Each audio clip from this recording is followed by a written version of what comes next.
Lazima maproducer wale wamiliki wa makundi lazima akuletee kwanza mambo ya mapenzi, mahusiano, kukutaka na nini. Vipi kuhusu wewe ulivyotoka Mbeya ukapokelewa pale? Umetoka mkoani, umefika pale kuna Wakongo wako pale, hawajawahi hata kupewa jina la uhusika wa movie. Wewe ukafika pale movie kaitwa House Girl. Au kuna nyuma ya pazia mlipita wewe na kiongozi?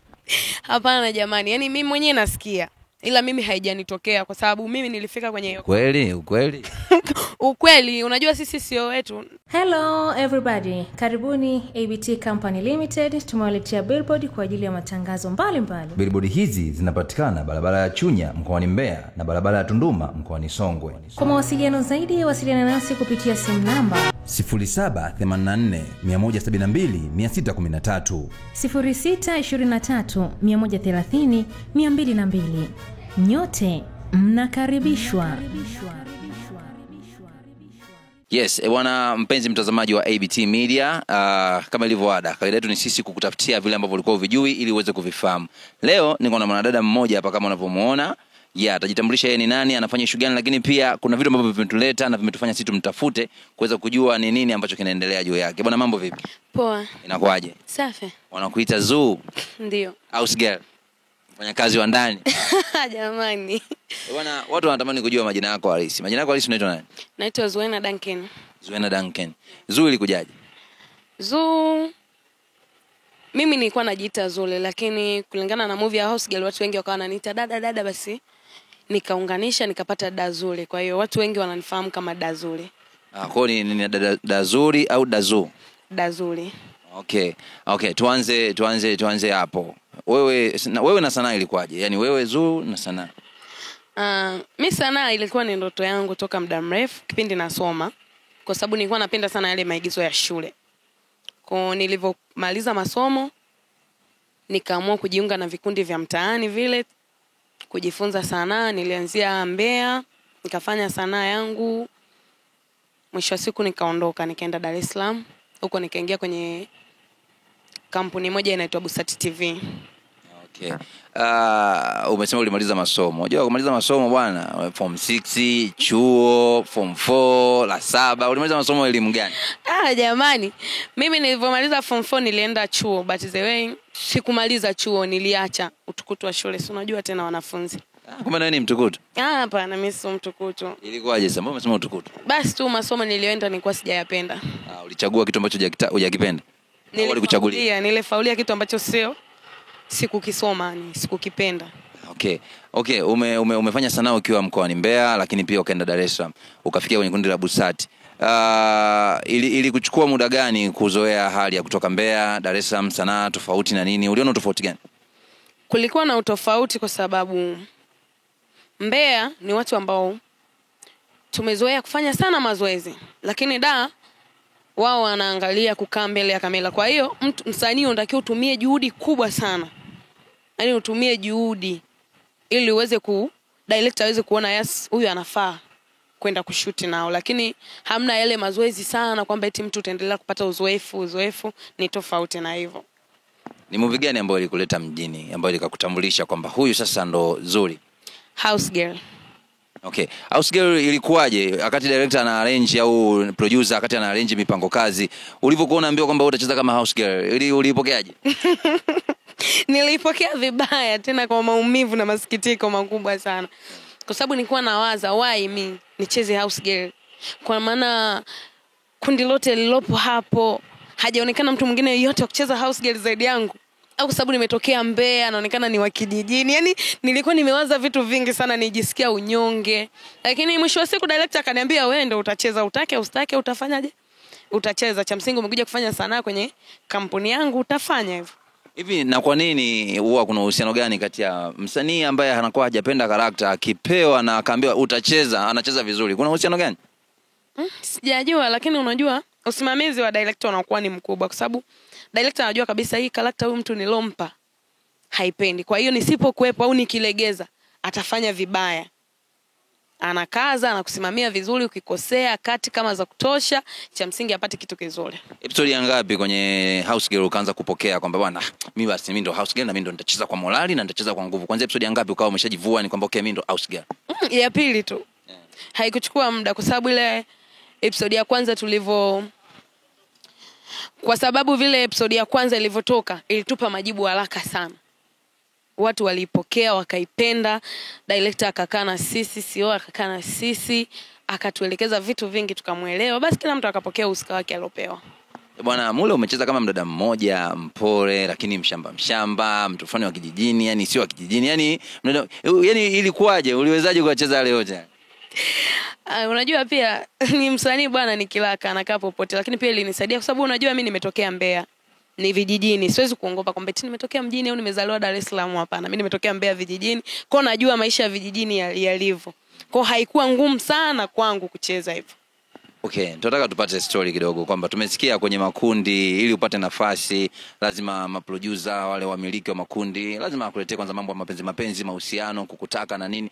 Vipi kuhusu wewe ulivyotoka Mbeya ukapokelewa pale? Umetoka mkoani, umefika pale kuna Wakongo wako pale, hawajawahi hata kupewa jina la uhusika wa movie. Wewe ukafika pale movie inaitwa House Girl. Au kuna nyuma ya pazia mlipita wewe na kiongozi? Hapana jamani, yani mimi mwenyewe nasikia. Ila mimi haijanitokea kwa sababu mimi nilifika kwenye hiyo. Ukweli. Ukweli, unajua sisi CEO wetu ni huyo director wetu. Ni mtu mzima kidogo, anajiheshimu, ana heshima zake, ni mtu wa star. Wanaojiheshimu wao. Hapana jamani, ana ndoa, mke wake ni msanii mwenzetu hapo kwenye kampuni. Kwao ni ngumu sana director kutaka hivyo. Hapana, sisi baba yetu bana alikuwa ni mtu ambaye amenyooka. Unataka tena bahati mbaya unakuta hata yule mtu wake hapati nafasi kama wasanii wengine mnapopata. Haya. Tuliona movie ya House Girl ilienda kwenye malipo. Tunasikia kwamba wasanii waga mnalalamika sana kwenye malipo Nataka nijue tofauti ya Busati na makundi mengine. Kwenye malipo ilikuwaje?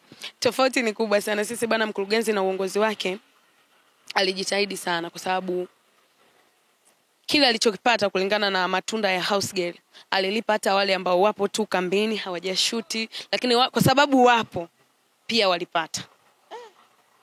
Maua kwake. Hilo nampongeza. Hana mkono wabilika wanaita. Okay. Lakini pia nataka nijue ni wakati gani mgumu uliupata ukiwa kwenye tamthilia ya House Girl? Ni wakati gani mgumu uliupata? Labda ulipitia situation ngumu sana katika uendeshaji wa ile tamthilia mpaka inaisha.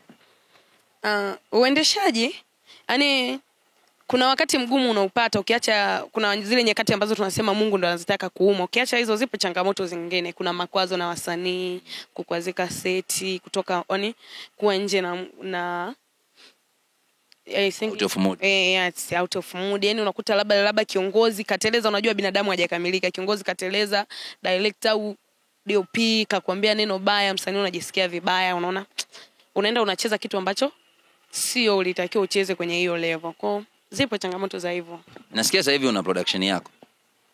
Production yangu? Hapana. Umekuwa producer? No, hapana. Jamani hilo. Sikia Zoo Production.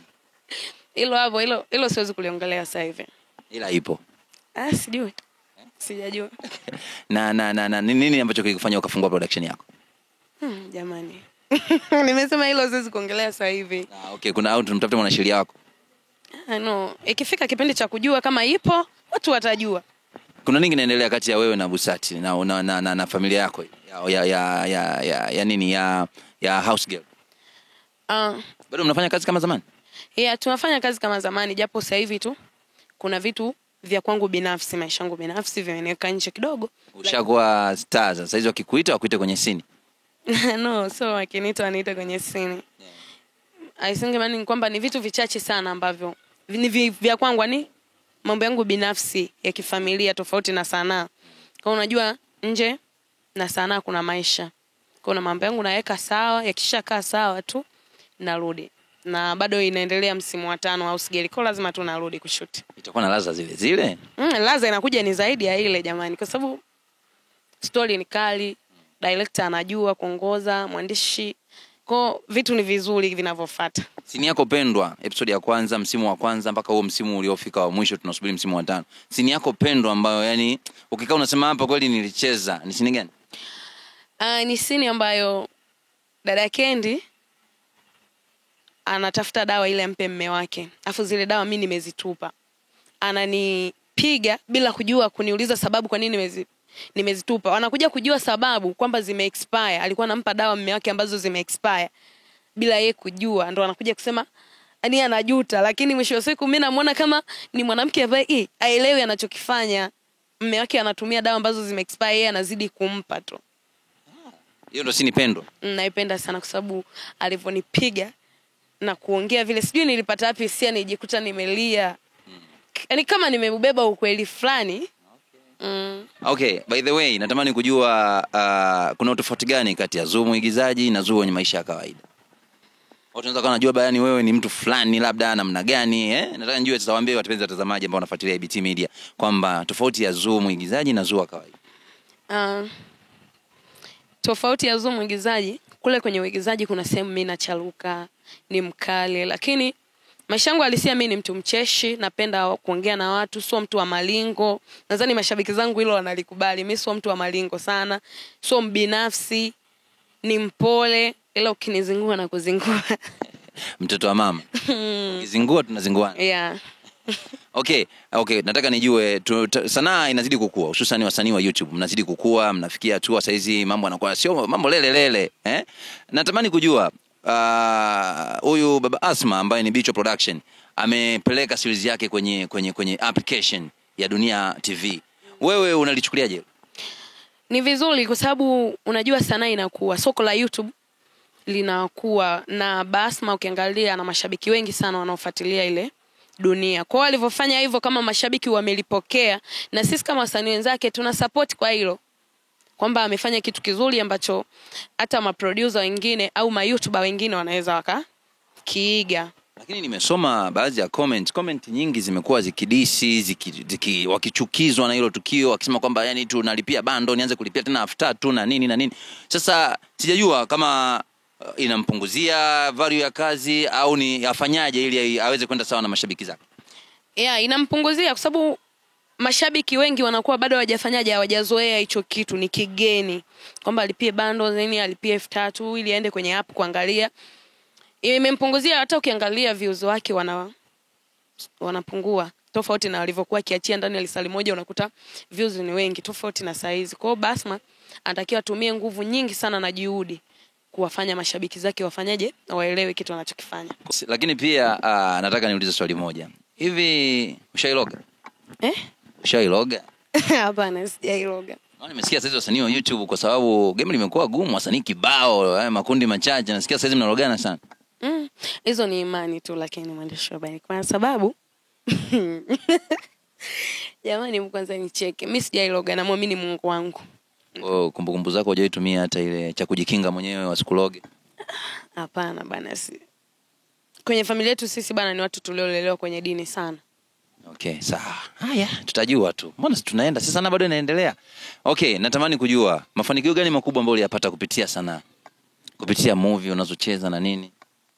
Mafanikio makubwa kabisa, cha kwanza naweza kusema jina langu limekuwa. Sehemu nyingi wamenitambua kama Dazuri, kitu ambacho kinanirahisishia mimi kufanya biashara zangu. Watu wananiamini. Naweza nikawa subscribe ya zangu, biashara yangu inaenda kiurahisi tofauti na mwanzo. Mwanzo natumia nguvu kubwa sana kutangaza biashara, lakini nao watu wanajua Dazuri huyu, biashara yake tu lazima tukanunue. Wengine wanakuja kununua kwa ajili ya kuniona, wengine wananiungisha kwa mapenzi hivyo. Kitu cha pili, imenifanya nimejenga. Wow. Umejenga? Umejenga wapi? Nimejenga nyumbani. Lakini nyumbani yako au umejenga nyumbani kwa mama umemrekebishia? Mnafanyaga marekebisho mnasema mmejenga? Sio kwa mama, kwangu. Umejenga nyumba vingapi? 4. Vyumba 4 ni nasibule humo au hivyo vyumba umeuliza? Lakini nyumba kubwa hiyo. Hongera. Ndogo lakini. Hongera. Asante. Kumbe sanaa na mafanikio hivyo. Kumbe wasanii wakaze. Cha msingi kukaza, na Mungu akiamua kufungua njia anafungua. Nasikia ulichukua tuzo. Sasa tuzo hujaiongelea hapa. Unataka kuiongelea au ilikuwa ya mchongo ni? Hapana, haikuwa ya mchongo. Ilikuwa ni tuzo ambayo nilibeba kupitia tamthilia ya Penzi Langu. Producer alikuwa Peter Seveleni. Zilikuwa ni tuzo za Kigamboni Awards. Okay. Bwana, kumbe sana umekuwa mtu mkubwa sana. Hongera sana. Asante, juhudi tu. Unapata mume mpaka sasa hivi kwenye sanaa? Jamani. Mpenzi, wazungu, nasikiaga watu wa YouTube wenyewe wazungu. Watu wa nje. Marekani. Hapana bwana. Hujapata? Au unawakataa? Si wakatai. Kwa nini hawakuDM? Sio wani DM, na mtu wangu ambaye ni private. Mtaje basi ajue. Hapana. Kama unamjua. Ni private. Na hata nilivyoongea hapa anajijua. Nani anamjua? Jamani. Haya tutakuja kwenye harusi yako. Tutamjua. Sisi hapa kama ABT wa Mbeya. Haya sawa. Umesema jina lako limekuwa sanaa imekupa wigo mpana, unafanya biashara vizuri sasa hivi, haupati tabu kama mwanzo, biashara mpaka uzulule kama chinga. Sasa hivi ukiposti tu mtandaoni watu wanaona. Lakini kuna watu hawajui mtandaoni unatumia majina gani. Naomba leo watu wajue mitandao yako ya kijamii unayoitumia na majina yake unayotumia. Okay, TikTok natumia Dazuli. Instagram natumia Official Zuli. Facebook natumia Dazuri. Twitter natumia Zuli. Okay. Haya, cha mwisho. Mashabiki zako wanakutazama, wanatamani kusikia chochote, wanatamani kuwaambia kwa sasa hivi hawakuoni baadhi ya kazi, lakini pia umesema mambo ya kifamilia na nini unachotaka kuwaambia mashabiki zako? Mimi nipo, mashabiki zangu nawapenda na nawaahidi kuwaletea vitu vizuri. Kwa sasa nadhani upande wa Busati tuangalie maisha ya ndoa, ila pia kuna ABT Film tuangalie Moyo wa Kijiji. Mimi najua tena. Malkia wa Kijiji. Huko naingia suni, mtaniona mashabiki zangu, nadhani mtafurahia kuniona huko. Na vitu vizuri ambavyo nimewaandalia kuwaletea, na wapenda sana. Bwana, kama mlivyoweza kusikia, hayo alikuwa ni maneno ya Zuri, ni kwa leo nafanya naye interview ambaye ndo house girl wa kwenye House Girl. Okay. Bwana, kuna mengine ametuambia vizuri, katujibu kama inavyotakiwa. Mimi kama balozi wenu nimeyasikia, nadhani na nyinyi mmeyasikia, lakini pia kuna yale ambayo amesema private. Sasa mimi hizo private ndawatafutia na nitawaletea. Kazi yangu mimi balozi ni kuwaletea yale ambayo mlikuwa mnayajui ili muweze kuyajua. Cha msingi ni kwamba usisahau kusubscribe, kulike, kushare na kucomment ABT Media, na hapo ulipo ndo sehemu ya burudani. Hamna sehemu nyingine yoyote utakapata burudani. Bwana, wanaita Babylon Busy Starboy Wiz Patrick Baisa, namba kama namba. Nyuma ya kamera niko na Aileen, au sio? We oucha. Ciao.